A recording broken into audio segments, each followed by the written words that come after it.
We do welcome you in. It is another KMOX Sports Roundtable along with Bernie Miklas and Kevin Wheeler. My name's Matt Pauley. We are so happy that you've chosen to join us here on the program. We've got a lot to get to today and this week. Fellas, good to see you guys. How are you? Great, dude. It's great. I mean, come on. The playoffs are going. The NFL has been fun, and Jerry Jones got his ass kicked yesterday, and then college football has been amazing, man. How can we not like this? Let me just say I second that emotion. Yeah, outstanding stuff right there. So, yeah, Matt, thanks for having me and having us together, and we wish our friend Tom Ackerman well. He's not. Yes. He's been feeling under the weather and getting worse. So, go get some medications, Aki. The chest congestion that's going around. I had it last week. Went to the urgent care, so maybe I passed it along to him via the sports office at KMOX. But if I did that, my apologies. Let's start talking playoff baseball, and obviously we want to connect to the Cardinals. This is true for every team because players move around. But when you're the Cardinals and you have not had postseason success and you have not been in the playoffs for a couple years, it becomes very pronounced when former Cardinals are doing things in the playoffs. Yeah, I get it, and that's one of the real drawbacks and negatives of the Cardinals not being in the postseason. We in the media and we as fans totally obsess over every single Cardinal that is even getting as much as pitching 1/3 of an inning or getting one at bat in the postseason. And, let me get a couple things off my chest. It's like, all of a sudden, if you read social media or whatever, and even some of the emails I get, all of a sudden Lane Thomas is Joe DiMaggio. Okay. Oh, yeah. And I actually did a statistical dive on it. There's no need to bore people with that, but let's just calm down. All right. In fact, when they traded him to the Guardians, when the Nationals traded him to the Guardians, he hit 209 and struck out 35% of the time. But he's having a great postseason, tip of the cap. He's a good dude. But the time the Cardinals traded him for John Lester, they were desperate for starting pitching, and Lane Thomas was hitting 104. And that's the summer, if you remember, where Bader and Carlson and O'Neill were all fantastic. So there was no reason to think they wouldn't move forward as their starting outfielders. Lane Thomas was expendable at the time, but people are trying to rewrite history. And I don't know. That kind of thing just irritates me. John Lester did a darn good job for the Cardinals. His final 10 starts, his ERA was 3.40, and they won 7 out of the 10 starts. He was excellent down the stretch and filled a glaring need. The other one, and I'm going to bail out after this in terms of just talking too long. I'll turn it over to Wheels. Let me just put it this way. In terms of Jack Flaherty, listen, he was great in game one last night. Just absolutely great. And he's had a really good, strong season. I'm not trying to argue against that.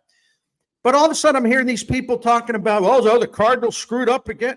There wasn't one person who follows the Cardinals who said, trading him to the Orioles, a huge mistake.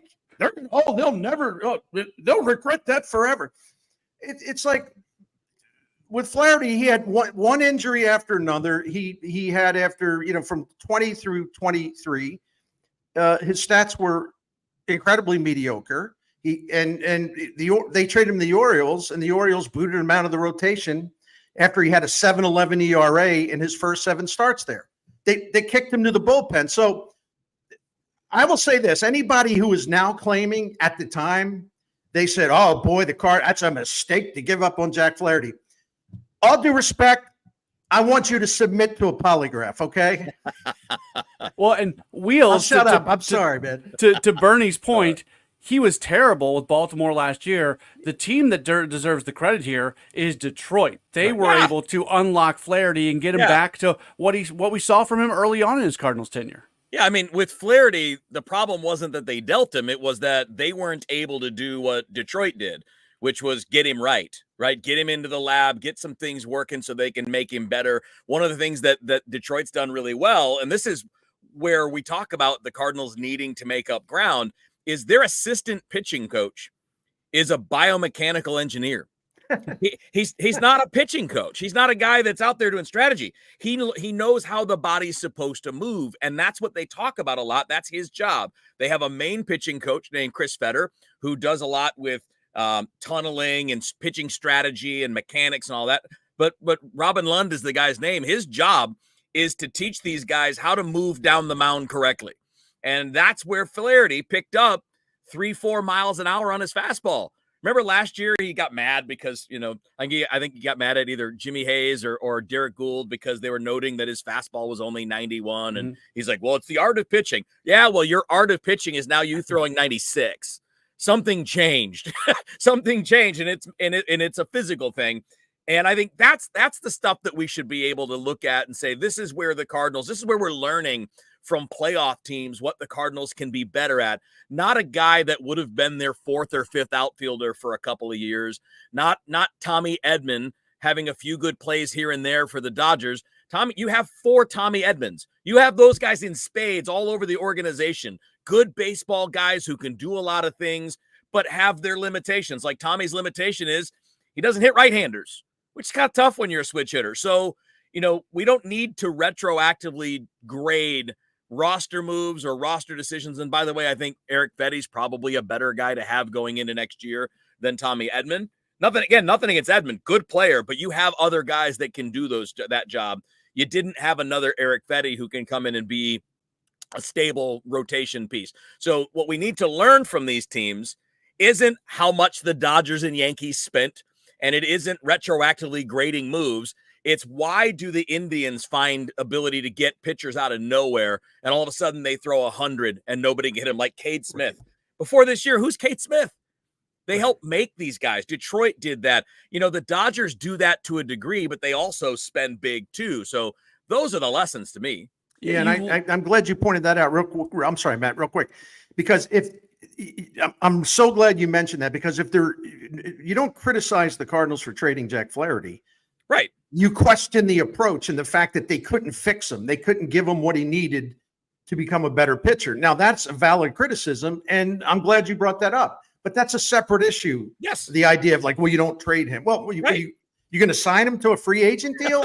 Right. Really? I don't think so. With the same people that didn't know how to fix him before.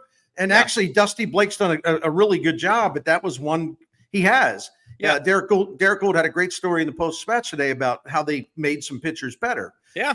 But you're right. It just shows how far behind the times the Cardinals were in terms of really advanced stuff to try to diagnose and fix pitchers. Yeah, and you made the point, Bernie, and it's important to note that too, that for several years before, Flaherty had been battling injuries.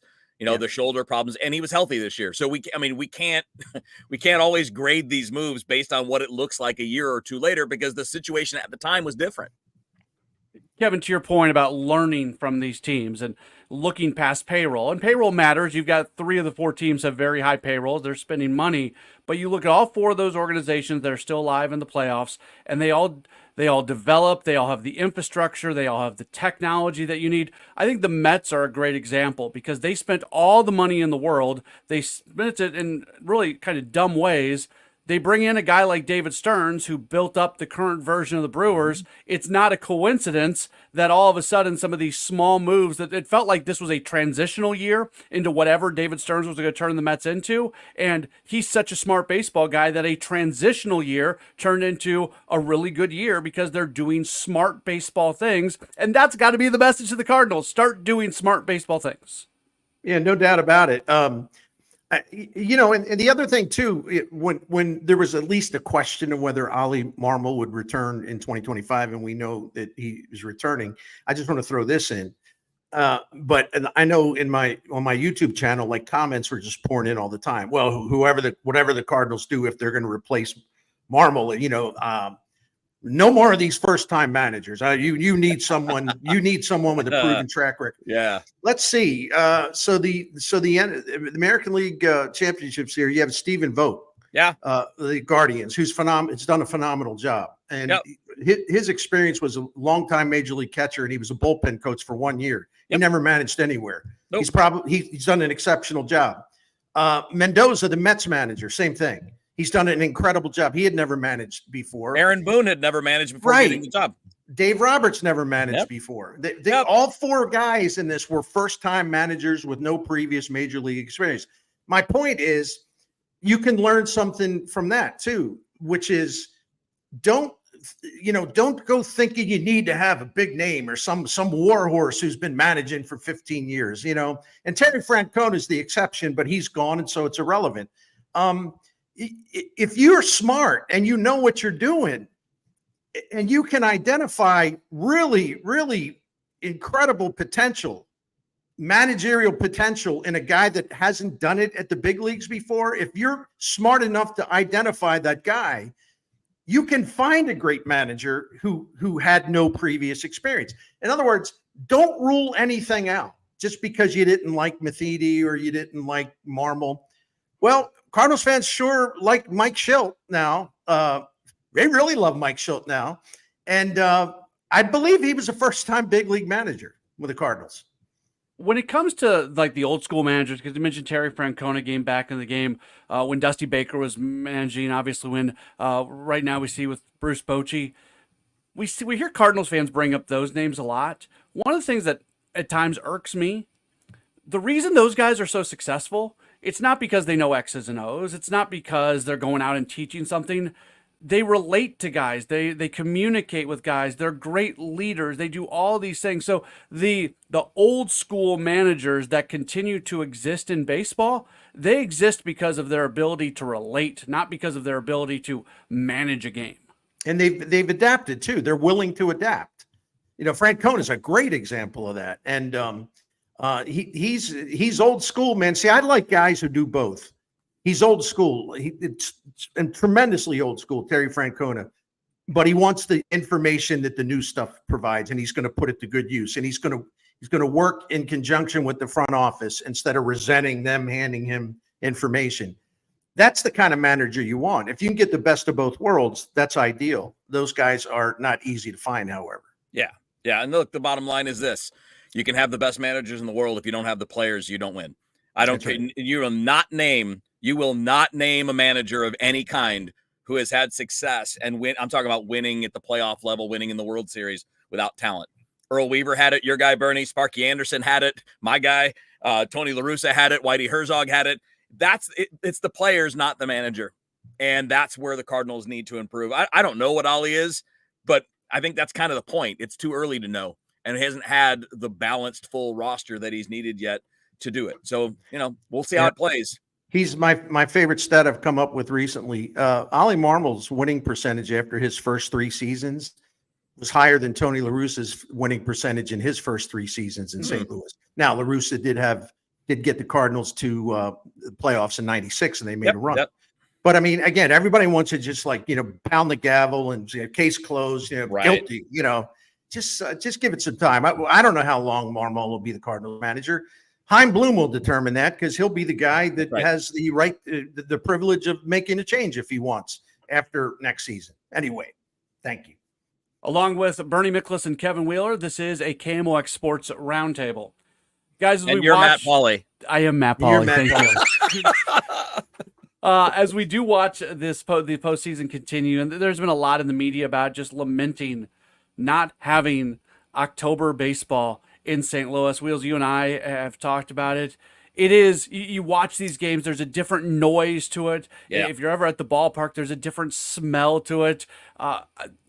Adam Wainwright had said some things this past week on Foul Territory about how much of a rebuild Cardinals fans would have a stomach for. Again, we don't know how long it's going to take to really get this engine back moving once again, but I think everybody can agree it'll be good when October baseball is happening in St. Louis once again. Yeah, and look, the different direction, and Bernie, I think we talked about this on DGS last week. Going in a different direction doesn't mean you're not going to be able to make the playoffs next year. The Mets went in a different direction from 2023 to 2024. They reduced their payroll, as Matt, as you pointed out. They brought in David Stearns. They started doing things with a little bit more of a smart plan than just the owner coming in and laying the hammer down. I want DeGrom and I want Scherzer. They stopped doing that and they started playing ball. But they cut back. They lowered their payroll. They did things that we're hearing about the Cardinals. That doesn't mean you're done, but it does mean you have to make sure that you're doing things the right way. And to get back to this, which is where you have the excitement that builds generational fan bases, where you, by the way, generate more revenue. It's more profitable to make the playoffs than it is to miss, because the playoffs where you make a lot of money at the gate and at the ballpark and all that. Yeah, and it's you're so right about that. And also you look at some of the Mets breakout stars and they're guys who came up through the system, which is another lesson, that we and I'll throw the Dodgers in there in this regard. Yeah, they have the I'm exaggerating on purpose. They have the $2 billion payroll. We all know that. and that affords them the luxury of being able to cover their mistakes. Because there's all, it's like they that's right. They can tolerate like a bunch of mistakes and still be good. But the part about the Dodgers that people do not talk about enough is that they're also incredible in terms of drafting and player development and international signings. Yeah. So they haven't always spent their money wisely. I think Andrew Friedman is brilliant, but the Dodgers have, in fact, made a lot of mistakes. Yep. But they always have this treasure trove of rising young talent in their system, even though they're drafting late in the first round every year. Yep. They still have that right now, by the way. Yeah, Friedman, coming from the Tampa Bay model, the Dodgers have the big war chest, yes, but they're also outperforming teams that draft earlier than them and earlier more often than them. So he's beating them he's beating these small market teams at their game, even though he's got this financial empire in LA. And it still comes down to drafting and developing your own players and have a steady, outstanding supply of good talent on the way to the majors. Yeah. And I'll throw this to you guys. The Dodgers and the Yankees have outspent Major League Baseball by a long shot. In the last 15 years, how many World Series does each of those teams have? Oh, no. Yeah. One each. And one was in a short season. Yeah. Right. So, that's kind of the point. You don't need to be that. You don't need to be that to be a World Series team. And while they have the luxury of doing it, and by the way, if you had their revenues, you'd be crazy not to do it. Because as you point out, Bernie, the Dodgers are in the NLCS with 7 pitchers on the injured list, 7 starting pitchers, all of them talented, right? All of these are top of the level guys, and they're all out. Tyler Glasnow is out. Clayton Kershaw is out. I mean, these are big time dudes, and yet they're still here because they have that luxury. Other teams don't, but they've outspent baseball for 20 years. The Yankees have outspent baseball for 20 years, and it doesn't mean you're going to win. You got to be smart. Exactly. Well, the Guardians are incredible proof of that concept. Yeah.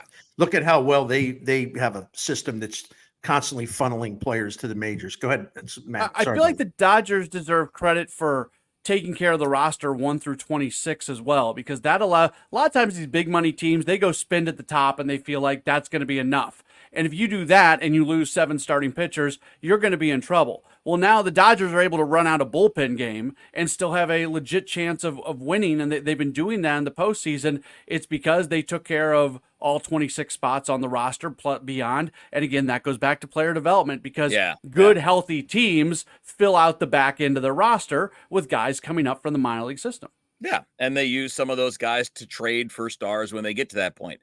That you have to be. They have to get credit for what they're doing. Now, again, when you have big revenue, it's not that hard to say, here's another 10 million. We can put that towards our facility in the Dominican or whatever. The Dodgers are what now, $750, $800 million a year in revenue. That's crazy. It's like 2.5 times what the Cardinals are. Maybe not 2.5, but it's 2 times for sure. It's huge. And the Yankees are like, the Dodgers. Oh, actually, I think that's actually just the Dodgers local TV. I think their local TV is 700 million. Just that, nothing else. So yeah, they have that wiggle room, and we're learning a little bit about it. But as we've seen since the opening up of the playoffs to larger wild card rounds, that's great. That'll probably guarantee you a spot in the playoffs, but it doesn't mean you're going to win when you get there. Most years, these teams are just as likely to go down as anybody else. And the Padres, by the way, cut payroll going into this year. Big time, like in 80 fact, million, yeah. In fact, the 26-man payroll this year, 26-man payroll, the Cardinals had a higher payroll than the Padres. So explain that to me then. Yeah, it's not payroll. Granted, the Padres have had a heck of a nucleus, but they've also let some really big name players walk or traded them or whatever. So, Yeah, it's not just counting dollars. Everybody wants to reduce it to how big's your payroll size, and I'm like so over that. I'm not saying the Cardinals should have this like real low payroll, No, not at no, all. no, no. But here I go again. But people are acting like what's going to be happening with Hein Bloom is like some new thing, and it's because Bill DeWitt Jr. is cheap. No, Bill DeWitt Jr. is getting back to what he did with Jeff Luhnow. And if you go look at the Cardinals payrolls the whole time that Luhnow was doing his thing, drafting, scouting, international operations, player development, the Cardinals, I think maybe one time they had a top 10 payroll.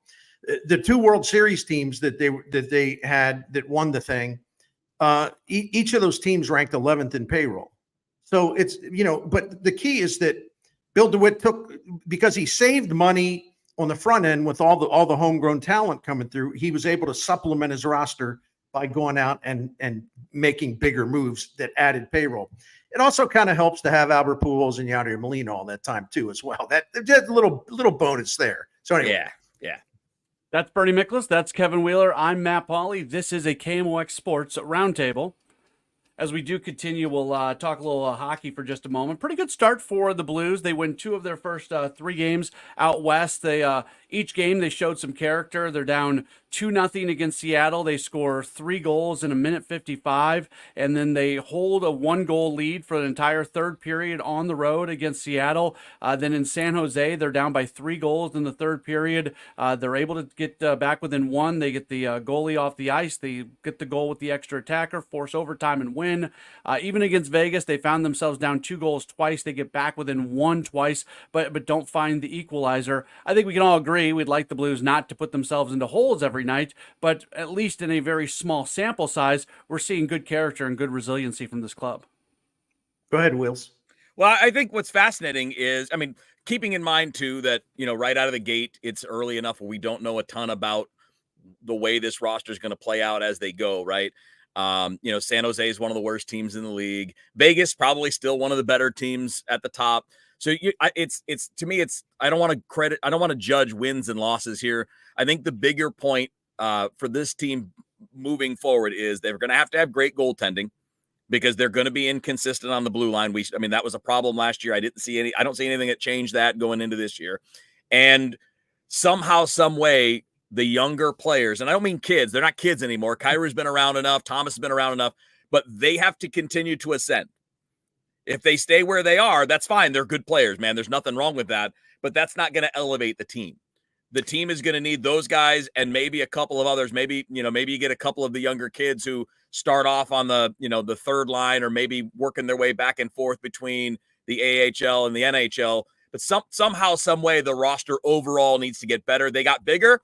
They got a little faster. That's great, and I'm hoping that works out. I loved the move, stealing the guys from Edmonton as restricted free agents. I thought that was a creative way to add young talent to your team. But I think there's a cap on how good this team can be until a few more players elevate. Yeah, I agree. They are faster. They are younger. They are fresher. They have more depth than the previous 2 seasons. And I think they're going to have a good year, but I just think the Western Conference is so ridiculous in terms of being great. It's really good. It's going to be tough for them to crack a playoff spot, but you can't rule it out. I really love what we've seen from Broberg, the defenseman they got in the Edmonton offer sheet, Holloway, the young center they got, and with the offer sheet. I really like Pavel Buchnevich getting out of the gate quick, scoring, and they use him at center, but they're also using him at wing. He really looks good. Kyrie's scoring. Thomas looks good. As I mentioned, I like those new guys. Look, Binnington's terrific again, showing that last year wasn't just some kind of aberration. This is who he really is because he was phenomenal last year. There's a couple things I don't like, and I don't mean to start picking on players already, but let's be honest here. Braden Shen on the ice, and I know plus minus is not the end all be all, but they're -4 with him on the ice. And he was a liability defensively last season. He's a great guy. He's a great captain, leader, all that. But his scoring has, deteriorated, and defensively he's kind of a liability. And I'm sorry, Nick Leddy. I'm sorry. That's all I'll say. It's just I don't know why they continue to seem to think that they can keep sending him out and they're going to get like some really good performance. I mean, he was awful last year and he's not off to a good start this year, but it's early. See, I'm diplomatic, but it's early. It is. I mean, look, I know you mentioned it earlier, Bernie, with the Cardinals fans that they like to react instantly. Oh, Tommy Edman got a hit. Must have been a terrible trade. We do a lot of that with early season results. Sure. And in the NFL or in college football, it matters a little bit more because you have fewer games, so it's a bigger part of your year. But in hockey, basketball, baseball, the first few games are just the first few games, and we're just starting to learn about these guys. And, when you look around, though, you talk to and you read some of the top NHL guys out there, everybody's kind of got the Blues on the borderline, probably just outside the playoffs, maybe just inside. But that seems to be the national view, and it happens to be the one I share. I don't think it's impossible for them to get a lot better, but it's about individual players. It's about Jordan Kyrou being a better all-around player, right? Not just a scorer, not just an offensive threat, but being a good all-around player. I have no problems with Thomas. I think he's phenomenal. But if he found another level and ascended a little bit, that would bring the team with it. Maybe he can't. He's an all-star caliber player now. That's not to say that that's not good enough. It's absolutely he's a great player. He earns his money. But for this team to go further than we think, it's going to be about these guys, the top guys, raising their level just as much as it is about the guys at the bottom end of the roster, the bottom end of the lineup, doing more than they've done in the past. And I want to sneak one more in here real quick because I forgot to mention that they have a really strong fourth line. And that's a measure of how their depth has improved. WTF. Yeah, and you got to love that name, right? Seriously, it's great. Yeah. It's one of the best line names I think I've ever heard in the NHL. Yeah, WTF, baby. It's got a little bit of everything, right? You got a veteran presence. You got some size. You got some grit. Love it. You got an Australian. We got an Australian. You always need one of those. When they made the decision to bring Drew Bannister back, I wasn't sold on that decision in the moment. I didn't see a lot from this team after they played a little bit better, but it wasn't this big difference sort of thing. But you mentioned early, Bernie, what they're doing coming off PKs, if they're struggling offensively and they've got an offensive zone face-off where they're bringing Buchnevich up off the second line and pairing him with Thomas and Kyrou just to get those single moments. That's somewhat outside of the box thinking. That's being creative. That's trying to create some more offensive opportunities. When he starts doing things like that, I like it. I think coaches can push issues like that. Yeah, I like.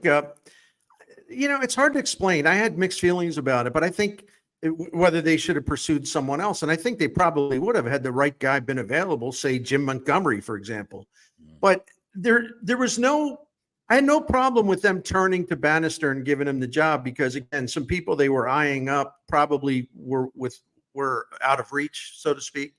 And so Bannister did enough to deserve at least a longer look. And, after he took over, Berube was fired December the 12th. I think Bannister's first game was December 14th. I mean, they had the 12th best points percentage in the league, and their power play got a little better. The offense was still kind of up and down, but I think there was at least nominal improvement, and they definitely tightened things up on the defensive end, although a lot of that had to do with Hofer and Binnington. So, but I think the roster they have now is a good fit for what Bannister wants to do, wants to play faster. I think he's more of a speed-oriented coach. And listen, Craig Berube, all-time St. Louis legend. I mean, let's love that man. Always will. But, it's the heavy hockey, and that's fine. They won a Stanley Cup with that. Yep. But I think the Blues sort of fell behind a little bit on the speed curve.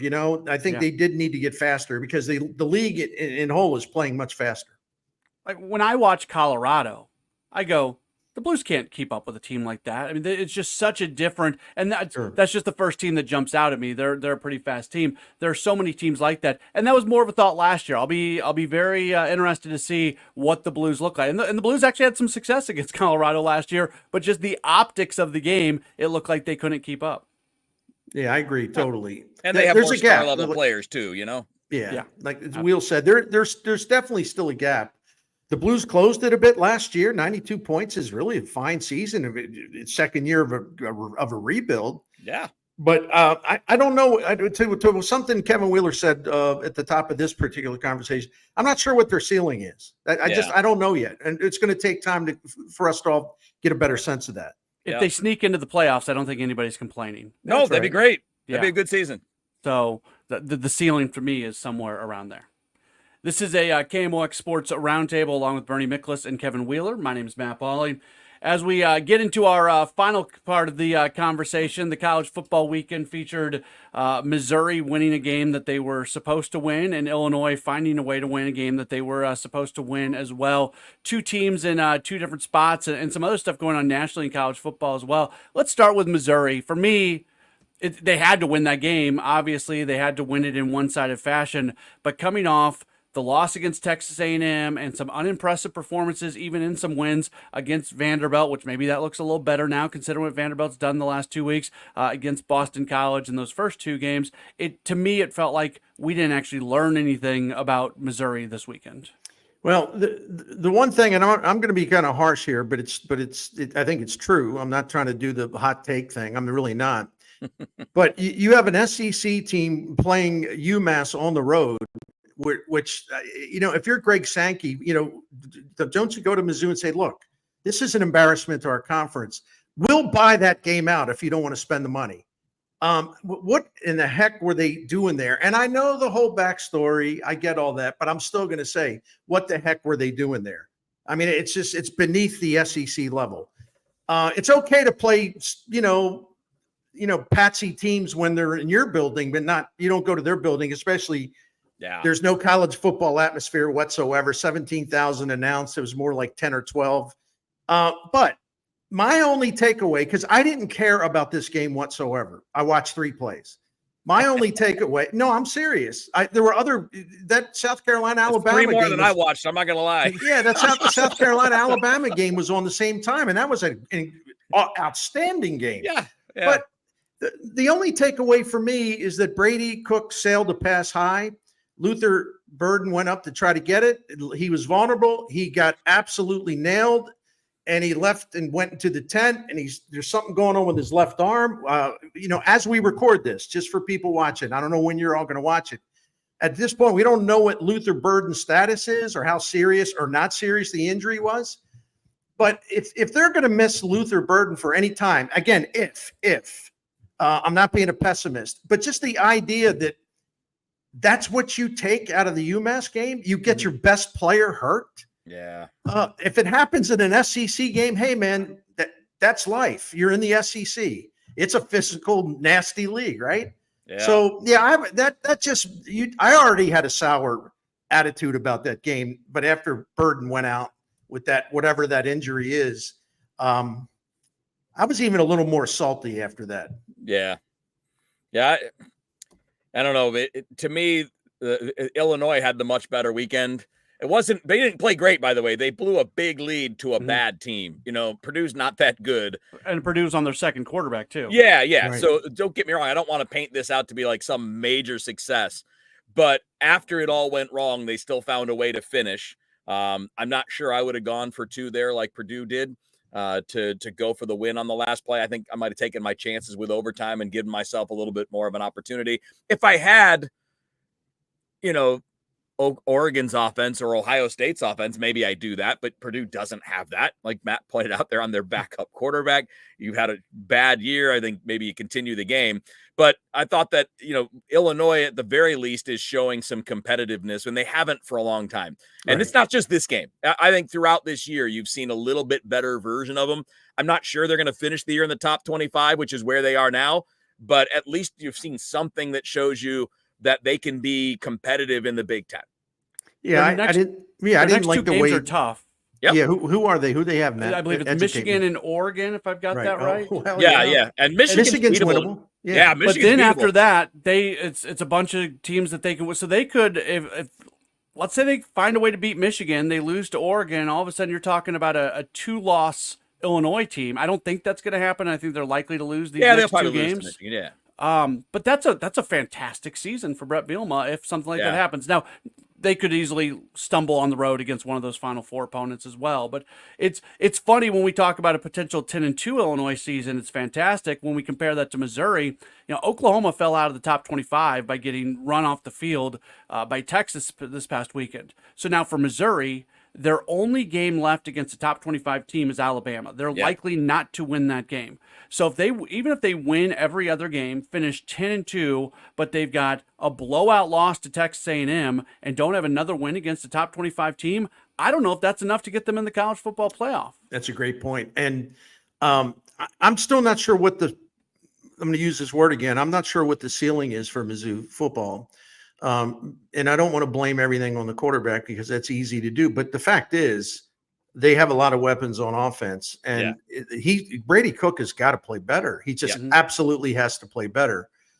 Just the way he hung Burden out the other day at UMass. There I go again. I mean, that's just kind of a microcosm of what is so frustrating about him, even though we're all rooting for him. So. Listen, they had some players hurt in that game. And on the defensive side, some young guys really stepped up. That was good. That was one good thing that came out of it that I should mention. I hope that Batoon, the defensive coordinator, I hope he gets a lot more aggressive in these SEC games, releasing the hounds, sending more guys on the pass rush, things like that. But I think they got the makings of a good defense, but boy, I'd like to see that passing game just smooth out and just become a lot more consistent and hit more big plays downfield. And again, I don't care what the stats were against UMass. It doesn't matter. No. I'm talking about SEC or Power Four conference status, those kind of opponents. Yeah. I want to go on a little bit bigger picture rant on college football because I'll see if you guys agree with me. I'm getting really tired of coaches and people that have been power brokers saying we have to fix the game. I don't think you need to fix anything. I think the game's fixing itself by the players winning in court and getting the rights they should have had for the last 50, 60, 70, 100 years. I think this is leveling the playing field. Yeah, college football has never been fair. It's always been dominated by a few programs at any given time, whether it's Notre Dame, Alabama, Miami, Michigan. It's always been that. And we're seeing those teams lose to the Vanderbilts. We're seeing Indiana rise. Sorry, Tom's not here, but Indiana's on the rise. And the transfer portal and NIL money is allowing that to happen. Because before, what was your benefit to going to Indiana if you were a four-star, not happy sitting the bench at Alabama? You just wait it out. Your team's going to win a championship. You wait it out. Now you can go start. You can get NIL money that's that of a starter, and we're seeing some of that talent spread out. I want guys. I saw a rant. Our boss Steve Moore sent this link of Mike Gundy trying to talk about how they need to control this and get a commissioner and have. No, you don't. You know what you need to do? Get out of the way. Get out of the way. Everybody that's been in charge all this time. Get out of the way, because whatever exists now is your fault. Yeah. These coaches have had decades to see the right way, and not one of those guys has ever spoken up for their players to get paid. Not one time. All they do is whine because their jobs get harder because they have to re-recruit and keep their own guys happy. Too bad. Too bad. The game is great right now, and I think it's great right now because of these changes. And let me throw one thing in there. And anybody who's followed me or whatever knows that I'm a Navy football fan because I grew up right by Annapolis and had a great girlfriend, great girlfriend in high school her father was an admiral at the academy, things like that, Don't mess but that no, up. but I'm a fan of Service Academy football because I love Army football except one day a year where they play Navy. But if the sport is like hopelessly broken or whatever it is, all these magpies keep saying, why are Army and Navy in the top 25? And why are they, there's a good chance they're going to play for the American Conference in the championship game and then have a rematch the next week in the scheduled Army Navy game. Yeah. But and listen, man, I'm not saying that they're Georgia. I'm not delusional, but they're really good teams. They're really good teams. So if everything's so you can't fix this. It's irretrievably broken. No, it's not. And, you got two Service Academy teams in there. And by the way, they don't even have the advantage of NIL money or transfer portal stuff. But they're also in better position to get players because it's hard to explain.